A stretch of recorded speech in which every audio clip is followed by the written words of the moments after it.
할렐루야. 주 예수님 은혜 안에서 평안하셨습니까? 계속해서요. 주 예수님의 재림 징조에 대한 쉬운 6번째 말씀을 드리려고 합니다. 먼저 본문의 말씀을 보겠습니다. 신약성경 요한계시록 12장 1절에서 2절과 6절을 보시겠습니다. 하늘에 큰 이적이 보이니 해를 옷 입은 한 여자가 있는데 그 발 아래에는 달이 있고 그 머리에는 12별의 관을 썼더라. 이 여자가 아이를 베어 해산하게 되매 아파서 예를 쓰며 부르짖더라. 그 여자가 광야로 도망하며 거기서 1260일 동안 그를 양육하기 위하여 하나님께서 예비하신 곳이 있더라. 아멘. 잠깐 기도하겠습니다. 우리를 사랑하시는 하나님 아버지, 이 시간 하나님의 말씀과 성령님으로 충만케 하셔서 하나님의 말씀을 받겠사오니 하나님께서 말씀하여 주옵소서. 예수님의 이름으로 기도하옵나이다. 아멘.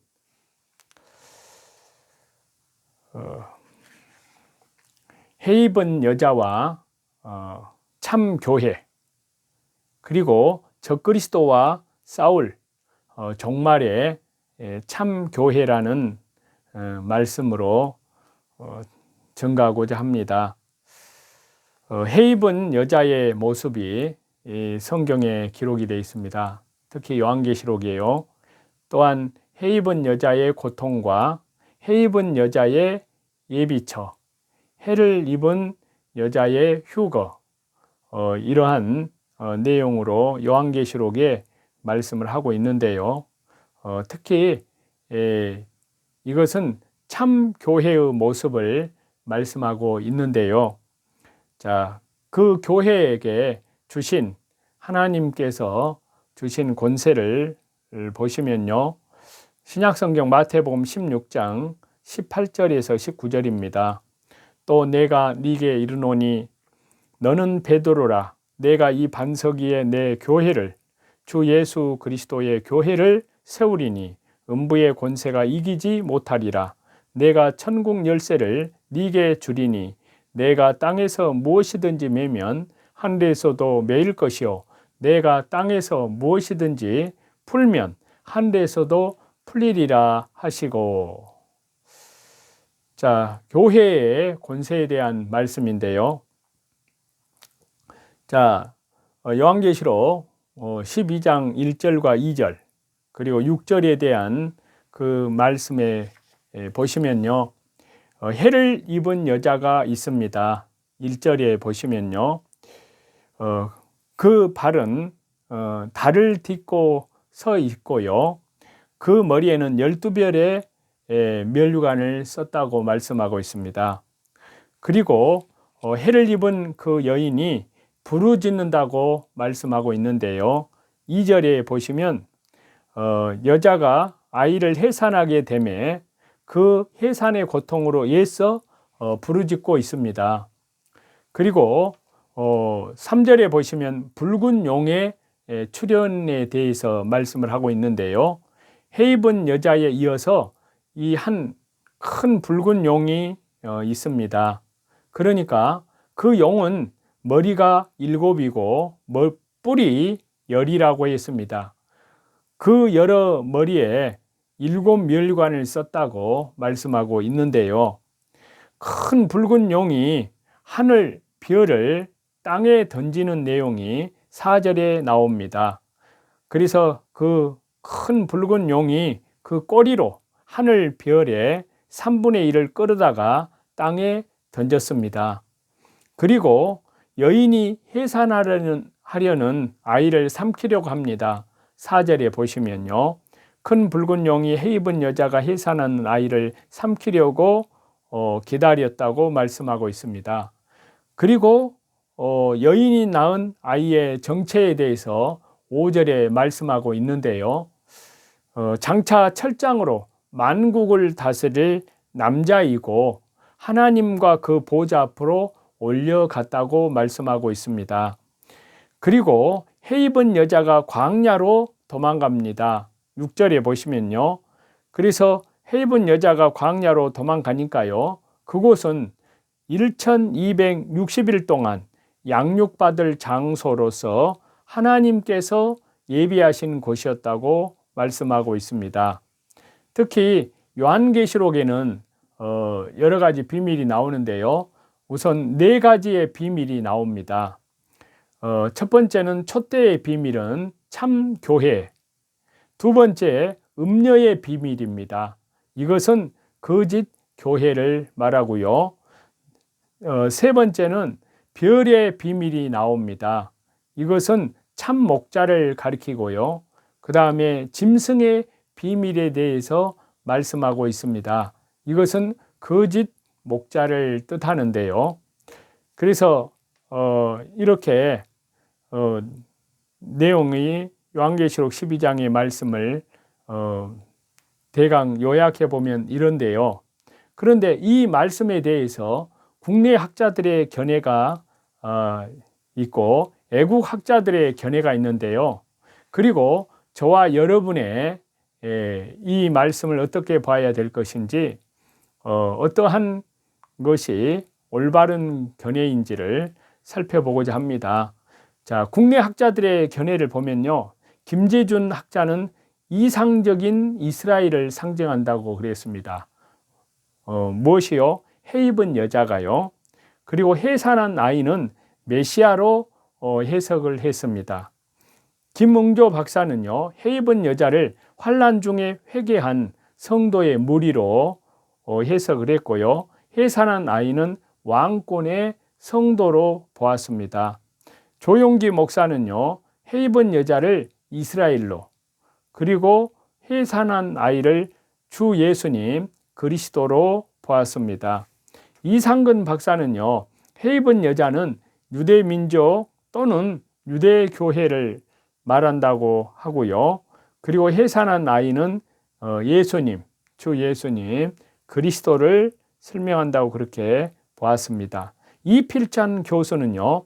해 입은 여자를 마리아로, 그리고 해산한 아이를 예수님 그리스도로, 그리고 박수환 박사는요. 해 입은 여자를 마리아를 배경으로 하는 교회로 보았고요. 해산한 아이는 예수 그리스도로 보았네요. 그 다음에 박윤선 박사는요. 해 입은 여자를 신약의 교회로, 그 가운데 구약 교회에 근거한다는 것을 그렇게 밝히고 있습니다. 그리고 박윤선 박사는 해산한 아이는 주 예수님 그리스도다라고 그렇게 해석을 하고 있습니다. 이제 애국 학자들의 견해를 보면요. 데이크라는 학자는 해 입은 여자를 이스라엘 국가로, 해산한 아이를 입맞은 유대인 14만 4천 명으로, 존스는 해 입은 여자를 메시아를 믿는 교회로, 해산한 아이는 메시아로 그렇게 보았습니다. 핸드릭스는 해 입은 여자를 교회로 보았고요. 해산한 아이를 주 예수님 그리스도로 보았습니다. 비더 울프는요. 해 입은 여자를 구약의 교회로, 해산한 아이를 예수님 그리스도로요.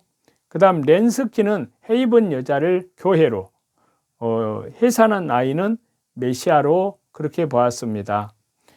알브루드는요. 해 입은 여자를 이스라엘로 보았고요. 그리고 해산한 아이를 예수님 그리스도로 보았습니다. 그리고 레드라는 학자는요. 해 입은 여자를 이상적 하늘 교회로 보았고요. 그리고 해산한 아이에 대한 해석을 주 예수님 그리스도로 그렇게 보았습니다. 그렇다면 저와 여러분, 우리들의 견해는 어떠한 견해를 취할 것이냐 하는 겁니다. 해 입은 여자는 대환란기의 참 교회로, 여자가 낳은 아이는 종말의 대환란기에 일할 추수의 종들로 보았습니다.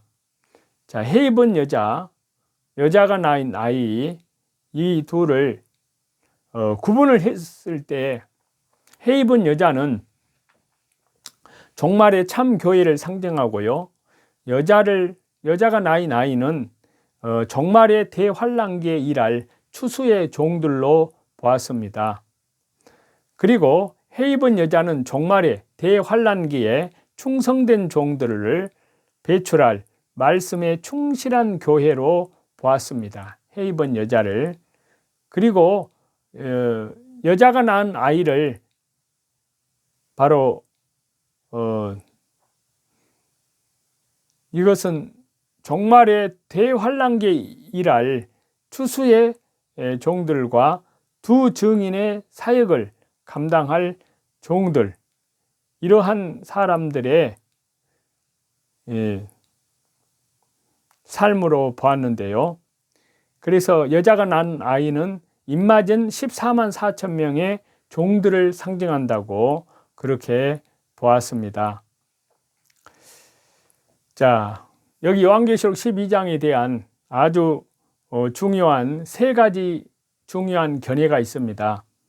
첫 번째는 해 입은 여자를 마리아로 보는 견해인데요. 땅에서 일어나는 모든 것은 이미 하늘에서 발생하였다는 점성술에 근거해서요, 마리아를 통한 예수님의 지상 탄생을 우회적으로 묘사한 것으로 보는 그러한 견해로서요, 리스트, 세들러, 버나드 등이 이런 학자들이 지지하는 이론입니다. 그래서 예수님 초림 때 결혼 경험이 없는 처녀 마리아와 대환란 때에 있을 결혼한 여인, 해 입은 여자 사이에는 차이가 있기 때문에요, 본문의 해 입은 여인은 마리아가 될 수 없다는 것입니다. 왜냐하면요, 헬라어 원문을 보시면 마리아는 처녀를 뜻하는 파르데노스로 표현되어 있지만요, 본문의 여자는 부인,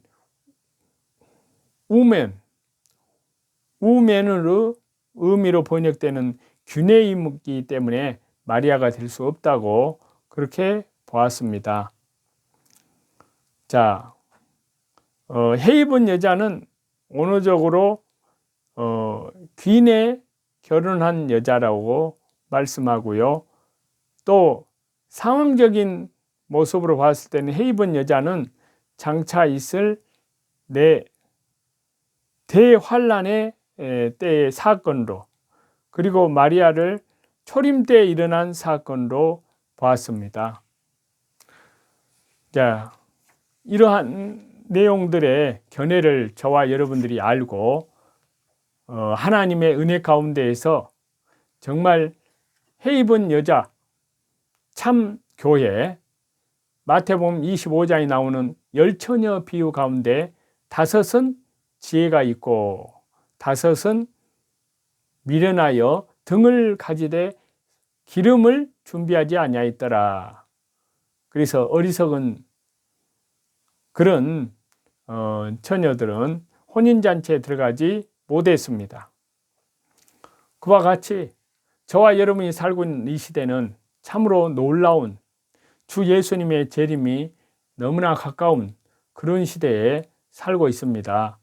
하나님의 은혜 안에서 세상이 급박하게 돌아가고 있는데요, 특별히 하나님 창조의 영역까지 건드리는 적그리스도적인 그런 악한 세력들과의 싸움에서 저와 여러분은 믿음으로 승리해야 될 줄로 믿습니다.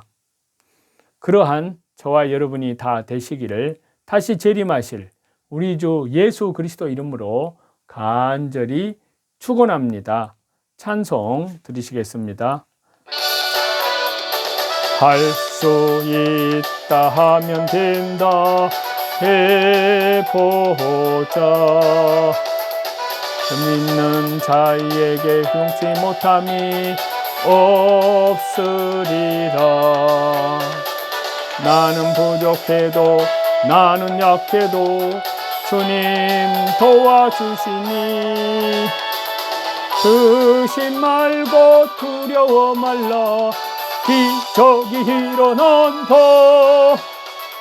말씀 안에서 믿음 안에서 할 수 있다 해보자. 할 수 있다 하면 된다 해보자. 믿는 자에게 능치 못함이 없으리라. 믿음 가지고 꿈을 가지고 주님 바라보아라. 성령님이 도와주신다. 좋은 일 일어난다. 말씀 안에서 믿음 안에서 할 수 있다 해보자. 할 수 있다 하면 된다 해보자. 믿는 자에게 능치 못함이 없으리라. 기도하면서 찬양할 때에 주님 함께 하신다. 할렐루야 할렐루야 기적이 일어난다. 말씀 안에서 믿음 안에서 할 수 있다 해보자. 말씀 안에서 믿음 안에서 할 수 있다 해보자.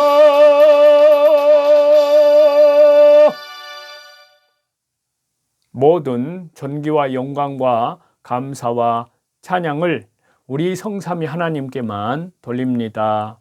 오늘 하루도 주 예수 그리스도 은혜 안에서 헤이븐 여자 참 교회에 속한 그러한 말씀과 성령으로 거듭난 그리스도인이라면 하나님의 은혜 가운데에서 헤이븐 여자 참 교회로 그리스도의 순결한 신부들로 예비함이 되어지는 저와 여러분이 다 되시기를 다시 재림하실 우리 주 예수 그리스도 이름으로 간절히 축원합니다.